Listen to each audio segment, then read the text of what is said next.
and we are going to implement e-procurement. There is no going back. Any official who is not ready to work with us in e-procurement, they can as well leave. Waondoke kwa serikali, waende watafute kazi nyingine. Welcome back, ladies and gentlemen, and thank you very much for your greatest support. Let me ask this question, that what happens when a prime cabinet secretary clashes with the whole of Catholic Church over money made or money which was meant for healthcare? What normally happens, like what can happen, suppose the whole prime cabinet secretary is clashing with the Catholic Church, accusing the Catholic Church they've already been paid money which was meant for healthcare, yet the money itself was not paid. Now that is what I want us to talk about. But before that, let me quickly remind you that if at all you're meeting for the first time, don't forget to click the subscribe button.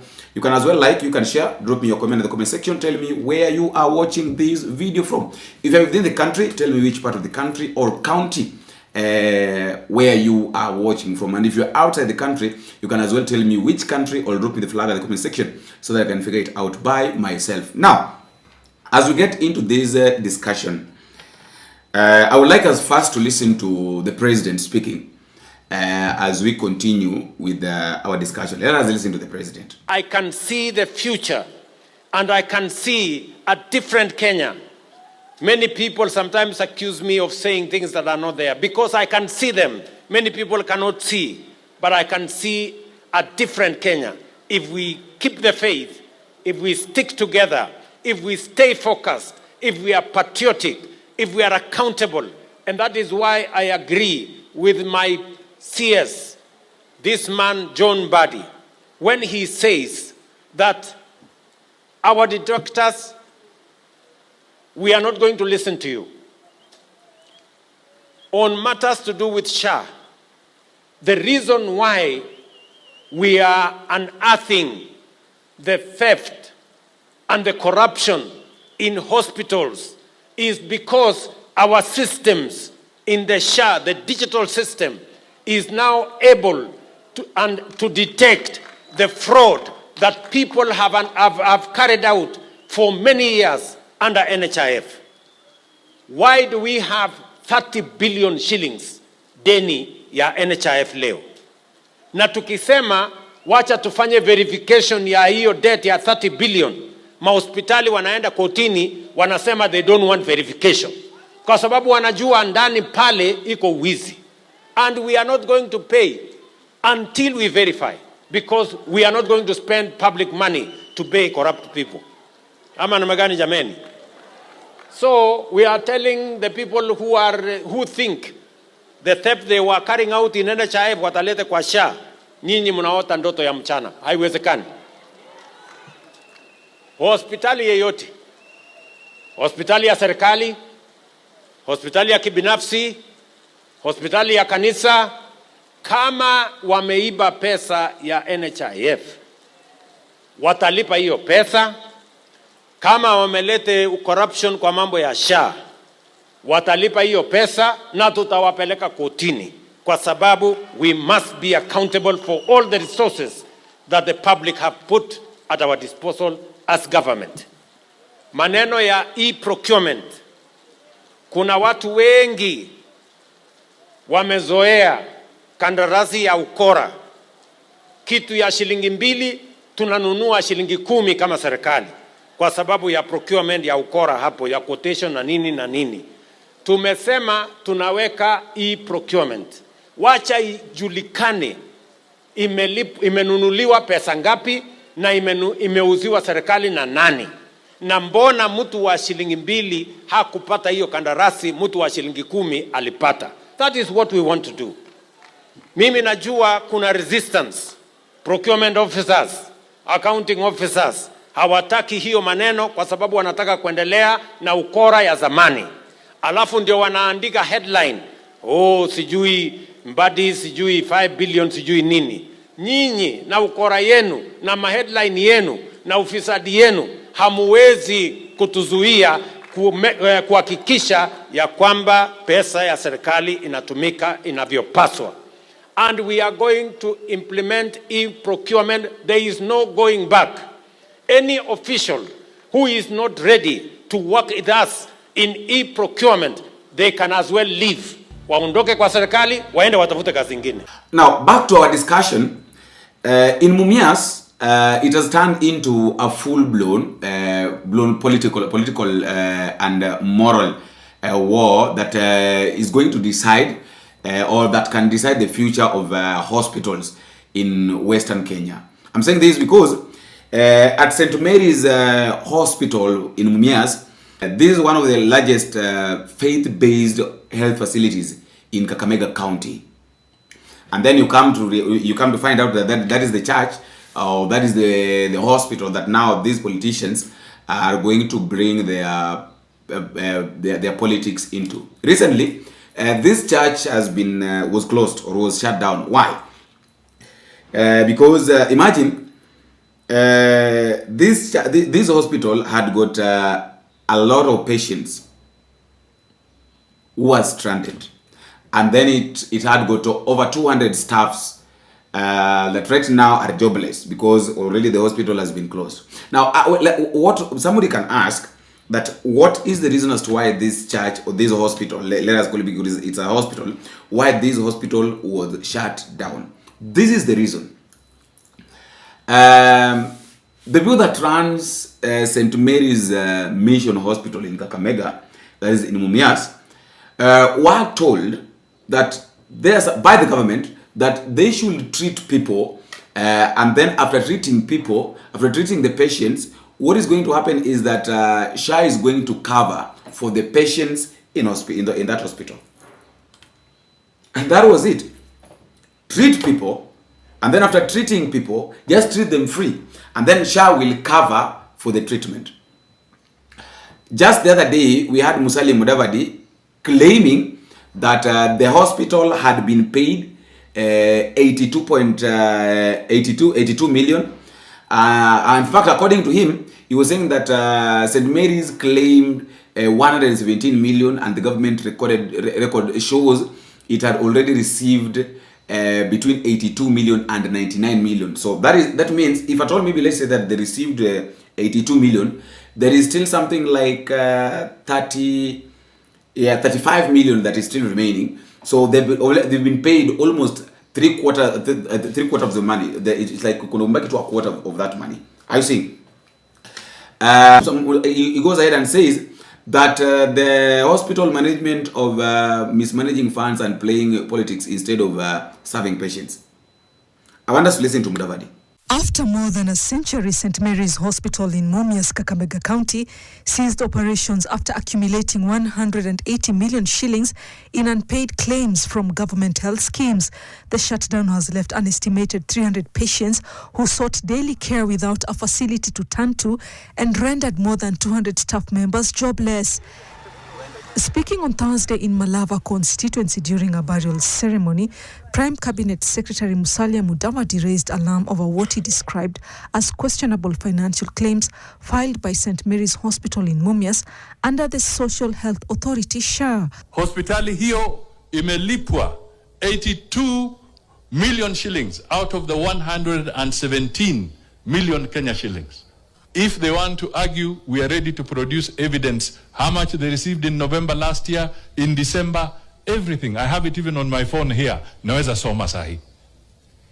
Kwa hivyo kama wamefanya mismanagement katika hiyo hospitali, wasiletee taifa nzima. Fellow Kenyans, there is nothing that happens under the sun, or there is nothing that can happen in darkness and fails to be known in light. Hakuna kitu ambacho kinafanyika gizani ambacho hakiwezi kujulikana kwa mwangaza. Kwa nini nasema hivyo? Nasema hivyo kwa sababu the church responded. And in fact, Bishop Joseph Obanyi, who is the overseer of Kakamega and Vihiga Diocese, is saying that Musalia Mudavadi is lying to the public. He goes ahead and says that the hospital has received only 9 million, and that was restricted to the renal unit and not general operations. And then the bishop claims that St. Mary's is actually owned 180 million in pending SHA payment.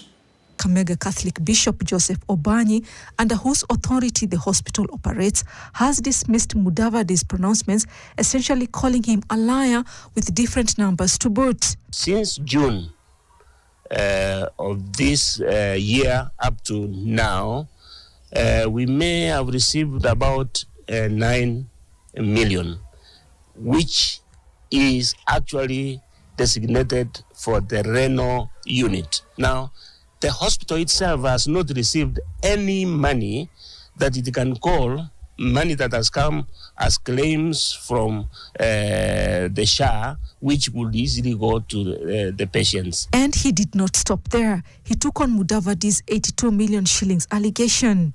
So talking about 82 million that has been dispersed and then the hospital is still closed is cheap, pure politics. We need the money and then we will arrive. This is not a government hospital. It's a mission hospital that serves the poor people. So we cannot make politics out of the poor people. You can't blame me for suspending. If I can't pay you now, how do I keep you in the job?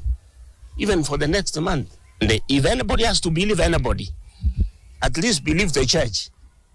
We have no other ways where we spend the money except in those hospitals. According to the hospital management, the state owes it both from the defecant National Hospital Insurance Fund, NHIF, and the Social Health Authority, SHA. The SHA owes the hospital about 143 million. That is up to where NHIF changed to SHA. And we have always hoped that we shall be paid our debts from NHIF, which are not being paid. What has been processed so far by SHA up to now is 39 million. You know, now there is the claim that there are certain verifications that need to be done. The Catholic Church-run facility has long been a referral point for patients from Mumias, Butere, Busia and parts of Bungoma. Bishop Obanyi claims delayed government payments have systematically strangled the institution. The government is facing mounting pressure to tighten oversight in the rollout of the Social Health Authority amid theft and related scandals being exposed every now and then. Health Cabinet Secretary Aden Duale says he will not be intimidated by alleged cartels, who he says have made SHA a cash cow. I'm claiming the Ministry of Health. And what you are seeing, if you are told when you shift to a new house and you want to clean, and there's a lot of dirt, there is a lot of dust. So what you are seeing is the dust.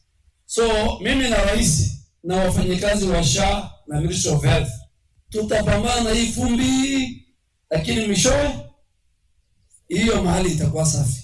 Duale did not specify or substantiate the person whose hospital he has shut down. He has further accused some facilities of withholding key evidence on SHA transactions to undermine the scheme. President William Ruto, on his part, has reiterated the SHA system is more inclusive and equitable than NHIF. We shall remain indefatigable in our resolution to continue helping our communities, building our country in the area of education and the area of health as much as we can. What happened to St. Mary's Hospital, Mumias, the other day is regrettable. And we pray it doesn't happen to any other mission hospital, because what has ailed and brought Mumias Hospital to what has happened to it now is not only about Mumias Hospital. Many of our other mission hospitals are going through these serious challenges. We pray that a solution is found urgently so that our people don't have to suffer because of occurrences like this that are avoidable. On our part, as the Catholic Church in Kenya, as the Kenya Conference of Catholic Bishops, we shall maintain in our duty. We shall resolve to continue building our country. We resolve to build our diocese, to which has been added the Diocese of Kapsabet. We thank God, we thank the Holy Father, Pope Leo XIV for giving us this gift. And we welcome the Diocese of Kapsabet on board to come and join the community of dioceses in the Catholic community in our country of Kenya. Why am I? Why are we bringing? Why did I start by talking about the political angle of this?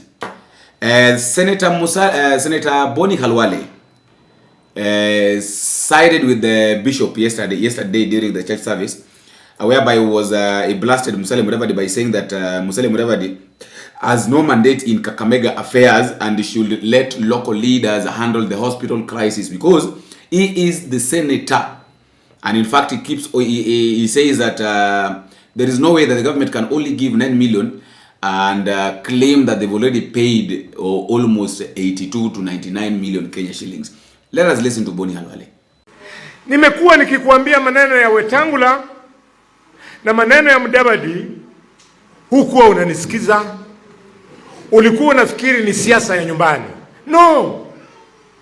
Mudavadi ameambia umati ya watu wakiwa hapa Kabras kwa matanga ya mheshimiwa mwenye tumesika juzi kwamba St. Mary's Hospital haiwezi funga kwa sababu serikali imepatia St. Mary's Hospital 88 million. Mudavadi akasema, Mudavadi sikia, I beg you, hapa kwetu Kakamega, wewe Mudavadi hata nikikuambia Muhwea village iko wapi wewe hujui. Mudavadi nikikuuliza Mkunyuki iko wapi wewe hujui. Mudavadi wewe hujui Kakamega. Hata katika maisha yako wewe mheshimiwa hujai kanyaka St. Mary's Hospital. Wakati mimi ninasema ni kwa sababu I am the senator of this place. Na ukweli ni huu, President Ruto. SHA imemaliza Mumias yetu. SHA iliambia daktari wa St. Mary's, tibu watu tutakulipa. Akatibu watu, ikafika gharama ya shilingi milioni 117, 117 million. SHA ikalipa hospitali 9 million peke yake badala ya 117. Daktari ameshindwa, hawezi lipa mishahara, hawezi nunua dawa, hawezi nunua vitu reagents za laboratory, hawezi nunua x-ray, amefunga hospitali. Alafu Mudavadi anasimama hapo anasema ni uongo. Mudavadi, who are you in Kakamega?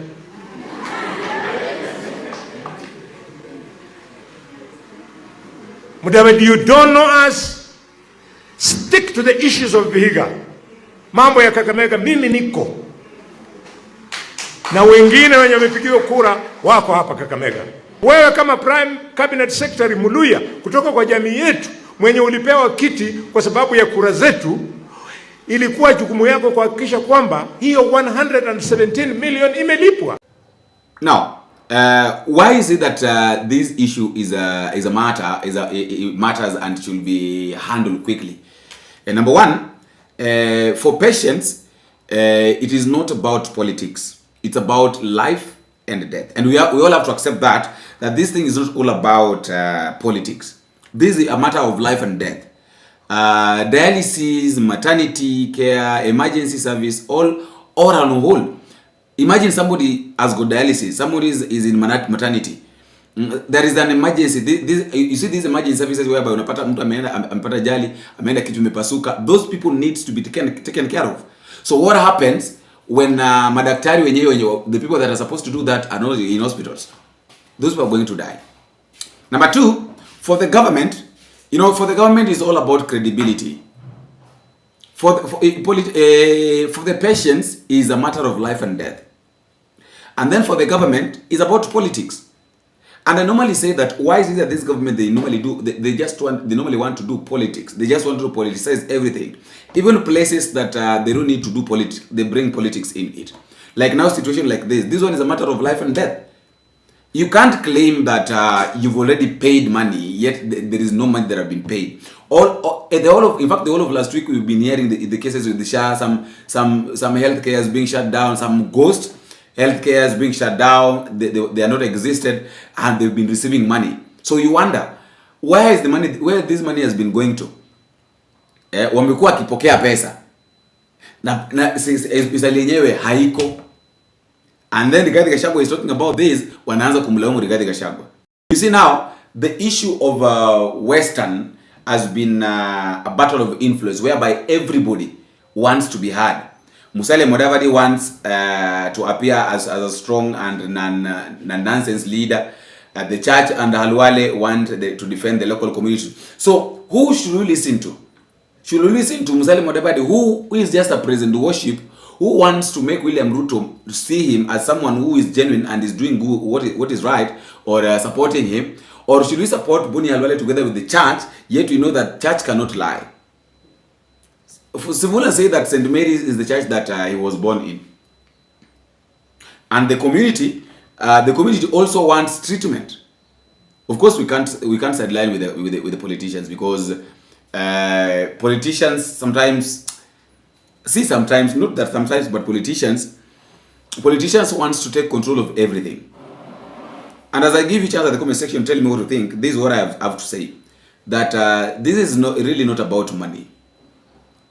You see this thing is not about money. It's just about politics, political control in Western. And remember, there's a time that I said here that William Ruto knows very well that he has lost in Mount Kenya and everywhere. So he's looking for a place that he can recover the votes.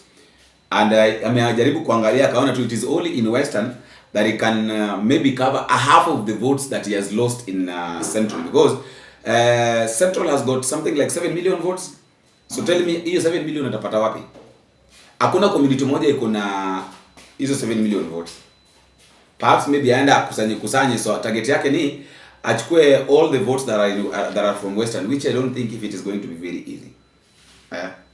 So you can tell me what you think at the comment section, because Musalia Mudavadi read because the claim of Musalia Mudavadi about St. Mary's, is St. Mary's hiding the truth, or the church correct that the government is starving hospitals or fund? Over time, this is not the first time that we are hearing that the government is starving hospitals. This is not the first time. So, and that's why I've said that we can't sideline with Musalia Mudavadi. We can't.